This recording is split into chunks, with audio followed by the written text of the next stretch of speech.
Hello everyone, I hope you all are doing well. So today we've arrived at the end of this particular week of Kalam's season 3. We have finished the polity subject for all practical purposes and intents. So today's question is on basic structure, and as usual I will read out the question for you all, and then we will divide this question into different segments or themes, and we will try and address each of these themes by generating points under each of them.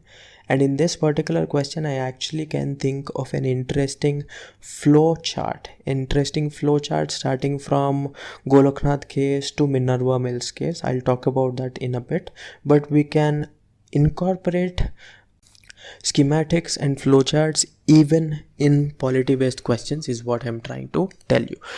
So let me read out the question for you all. Starting from inventing the basic structure doctrine, the judiciary has played a highly proactive role in ensuring that India develops into a thriving democracy.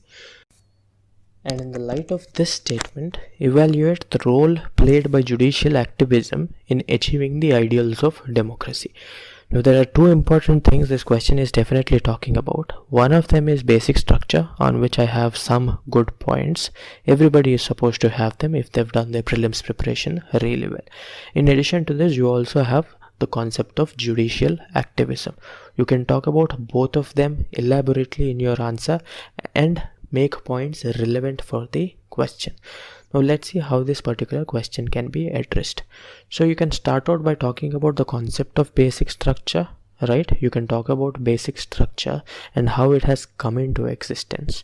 And then you can talk about what are the points that come under basic structure. Like for example, secularism comes under basic structure. Judicial review comes under basic structure. The federal principle comes under basic structure. You could talk about these things just to tell the examiner that you understand the facts of the basic structure. That is one way to start your answer. This is one way of introducing your answer.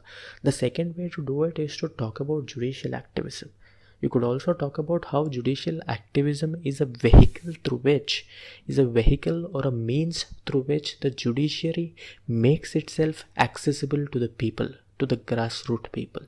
It is also the vehicle through which judiciary makes justice accessible to people, right? So these things can also be talked about in your introduction.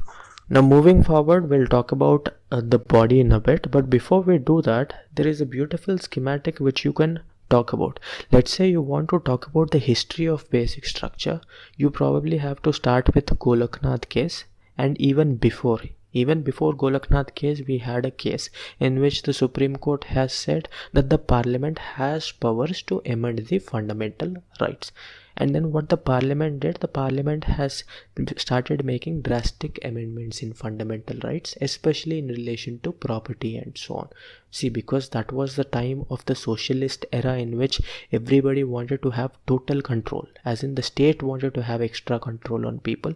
So the fundamental rights of the people have become amended, especially in related to the right to property. In such a situation, the Supreme Court has realized that it is not wise to have the fundamental rights out in the open to be butchered by the Parliament. So the Supreme Court in Goloknath case has clearly said that the fundamental rights are sacrosanct and you cannot amend them at your will. But will the Parliament keep quiet? The Parliament has actually amended the Constitution, power of amending the Constitution, as in the Article 368 says what? This Article 368 basically gives the Parliament the extent to which it can amend the Constitution. Now the Parliament has amended this power itself. It has said it has amended the power in such a way that it had unlimited amending powers, and this is actually not right, is what the Supreme Court has pointed out in the Keshwanand Bharti case. The Keshwanand Bharti case was a landmark judgment because it struck the balance of powers between the judiciary and the legislature and the executive. It made powerful that institution which is supposed to be powerful, which is the judiciary. So it made the power of judiciary rise, and this has helped the judiciary to become more active and actually protect the rights of the people. So the judiciary has said what in the Keshwanand Bharti judgment? The judiciary has said that there are certain fundamentals of the Constitution. There are certain noble ideals for which this constitution stands. You cannot amend these ideals. You cannot amend these fundamental bulwark or foundations of this constitution, is what this Keshwanand Bharti judgment has said. And it has also said you have limited amending power as per the constitution. You cannot use that power to extend yourself unlimited amending power, right? You cannot use that power to extend yourself extra amending powers. You have to work with what you have. You have to work within the skeleton of the constitution. You have to work within the framework and scaffolding of Article 368, is what this Keshwanand Bharti judgment has said. And then moving forward, there are several cases, and one of the important cases is Minerva Mills case. This solidified the powers of the Supreme Court in relation to the basic structure. Now, the good part about basic structure is that the court has not defined the extent and ambit of basic structure. Over a period of time, as time passed by and as conflicts arose between the judiciary and the executive, the judiciary and the legislature, the Supreme Court has said, see, this is the basic structure, rule of law is basic structure, judicial review is basic structure, and so on. So it kept expanding the ambit of basic structure so as to prevent the executive from encroaching upon the rights of people. Now, that's an elaborate introduction about basic structure. So how do you put in body of your answer? So one side heading you could talk about in this particular context is how the basic structure doctrine has helped democracy. You have to give clear-cut examples about how the basic structure doctrine has helped the judiciary reach itself to the people, has helped the judiciary to infiltrate the democratic ideals or reach the democratic notions in our country. This is one thing that you have to talk about. But you cannot just talk about the rosy picture. There are some problems also with this judicial activism. Activism se kya hota hai? There is no limit to it. Beyond a point, this activism actually crosses the line, and then we call it what? It becomes judicial overreach, and that is a very difficult situation to handle. If the judiciary becomes all too powerful, it encroaches upon the arenas of work of legislator and executive. Like, for example, if the judiciary is telling today ban firecrackers, what is the point of doing it? Who is actually supposed to do it? The government is supposed to do it. The Supreme Court has a lot of cases to take up. It has a lot of constitutional cases to take up, criminal cases to look into, civil cases to look into, international ideas, international thought processes it wants to invest in. There are several other important things that the Supreme Court should be doing instead of banning firecrackers, instead of passing judgments on Indian cricket team and so on. So these things are not supposed to be ideally taken up by Supreme Court. See, if the government is not doing it, the court has nothing else to do but to enter into this arena. But you have to give the executive some time to work, right? Yes. So this judicial overreach is a problem. Talk about this problem and then appropriately conclude your answer. Now let's move forward and look at the sample answer. So here's the sample answer for you. So in the landmark Keshwanand Bharti case, the Supreme Court has laid out the basic structure doctrine. It has said that the parliament can amend the constitution without altering the fundamentals, without altering its fundamentals, I mean. Now look at this nice schematic that has been drawn. He is talking about Golaknath case, in which he has said, the Supreme Court has said that the parliament cannot amend the fundamental rights. Moving forward, the parliament has passed the constitutional amendment of 24, under which it has said that the parliament has anything it can amend is what the parliament has said. The parliament widened its amending powers itself. And then we move forward in the schematic. The Keshwanand Bharti case has come up. It has clipped the overtures of the parliament, and then this has been solidified by the Minerva Mills case, further strengthening the basic structure. Now I want you to see how in this small diagram of small space he has actually written a lot. He has written so many cases, and he has talked about a constitutional amendment, and he has talked about a lot of content in a small space.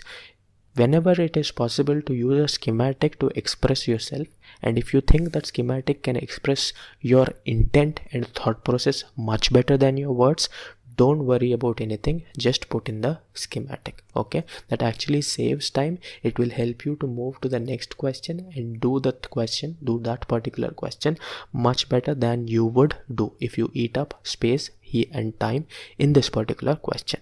Now let's look at the subheading, judicial activism and its role in nurturing our democracy. So through judicial activism we have the system of public interest litigation, and this public interest litigations activism has made justice more accessible to people. So we know the idea of pill has actually helped the country to an extent. Sure, the pill process has certain problems to it, because nowadays there is a problem of frivolous pills, the problem of frivolous public interest litigations. We don't want them, but in general it has made this system of public interest litigation has made justice accessible to the nook and corner of the country, and this is certainly undeniable. So judicial activism has actually helped democracy perpetrate or infiltrate the grassroots of the country, the remote corners of the country. This is what he is saying. And then judicial activism through SR Bommai judgment, it has also expanded the basic structure doctrine through SR Bommai doctrine. SR Bommai doctrine mein there are a lot of things. On one part it talks about precedence rule. It talks about precedence rule and the conditions under which you can impose a precedence rule. On the other hand, it also talks about secularism and how it is a part of the basic structure of the constitution, right? And that is what activism, the Supreme Court is basically defining what the constitution actually stands for, and it is standing by those ethos, it is standing by those values the constitution has argued so hardly. Okay, so these are the 2 points he has written. Moves forward, let's move forward. So activism has made democracy work even for the animals, like for example ban on Jallikattu. That is a good point. This is a point which might not seem relevant, but it is actually adding a dimension to the question. Democracy, when we talk about democracy, is it just about people? Democracy is all about giving a dignified life to everybody, so why not include animals? Okay, that is actually showing a widened perspective a human being can have, a widened thought process a civil service aspirant can have. So this is a decent, actually a good point based on my opinion. Moving forward, basic structure doctrine has protected the balance of powers between legislature, executive and judiciary. Right, see, the reason why we have Keshwanand Bharti judgment or basic structure or judicial activism is because there is certain imbalance. At some point of time, sometimes the legislature wants to encroach upon the rights of the different organization. At some point the executive tries to do it. In both these situations, there is supposed to be some balance that has to be struck between these three bodies, which we call as the three organs of any state. These three organs of any state, the separation of power has been maintained properly by the basic structure. Now moving forward, through activism and basic structure widening, the judiciary has expanded the foundation of democracy. Now fifth point is a very generic point. This looks like a gap filler to me. I won't really give marks for it, but otherwise the answer is good. Now let's move forward. Basic structure components supporting democracy. Now he's basically listing out the basic structure and the components under basic structure: rule of law, secularism, supremacy of constitution, sanctity of judicial review, separation of powers. Now I want you to notice something. There seems to be some kink in the natural flow of the answer. He has talked about how judicial activism has helped, and before that he has talked about basic structure, which is good, and now he's talking about some diagram, and I prefer that this diagram come first. This diagram should probably come immediately after the introduction, in which you can talk about basic structure components, because the introduction was about basic structure and activism as such. It was more about basic structure. So you could talk about these points. This small diagram which he is writing here, it could have been put there. That is my opinion. Now moving forward, he talks about the pitfalls of the judicial activism process. That is, one is the problem of judicial overreach. Second, if the judiciary keeps intervening into the arenas of executive or the legislature. This is on one hand going to cause a trouble. This is going to cause a gridlock between these three organs.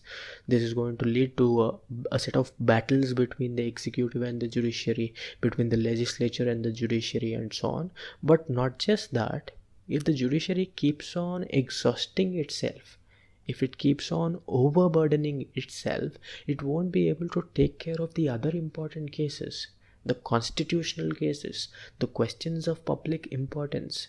These are the cases that it should actually invest its time and energy on. It should actually spend its time on cleansing the constitutional process, on cleansing the pitfalls of the constitution, and not think about small things. Okay, sure, the public interest litigations are important, judicial activism is important, but if it has to be done only when the other two organs are not functioning well, you can't take away the space of the other two organs and function in their areas also. You need to respect the boundaries. Okay, so that is one pitfall of judicial activism. So you have to practice what is called as judicial restraint. Right. So next, moving forward, frequent clashes with other organs of democracy, and then he also talks about encroachment of spheres of executive and judiciary. We talked about these things, and let's see how he concludes the answer. While basic structure doctrine has certainly increased democratic ethos in the country, restraint is necessary. Good point. So this will help succeed totally the Indian democratic experiment / saga. So experiment, saga, words like this can be avoided in your GS answers. They can be you actually put in your essay where you can write flowery language, not so much in your GS, but that is just a personal opinion. A lot of people use languages like this and they actually score marks. Nothing to worry. If you naturally write a flowery and a descriptive and expressive language, there is nothing wrong with it. Okay, so that was just my view. Anyway, so we've come to the end of this week of polity previous year questions. I hope you all have learned something about this. More than the content that I have been trying to give you all, it's about the skill of answer writing. It's about how to look at a question and see what is applicable in that question. See what compartments or segregations you can make in that question. And on top of that, what other side headings or diagrams can you squeeze into that question is what I was trying to emphasize upon. Content, like I've always said, you spend more time, you'll know more. You spend even more time, you'll know a lot more than I do, a lot more than everybody does, every civil service aspirant does. But the point is not that. The point is you to use the knowledge you have, squeeze those points into the side headings you have made, and to properly make side headings in the first place. Alright, so I hope you'll have a good weekend.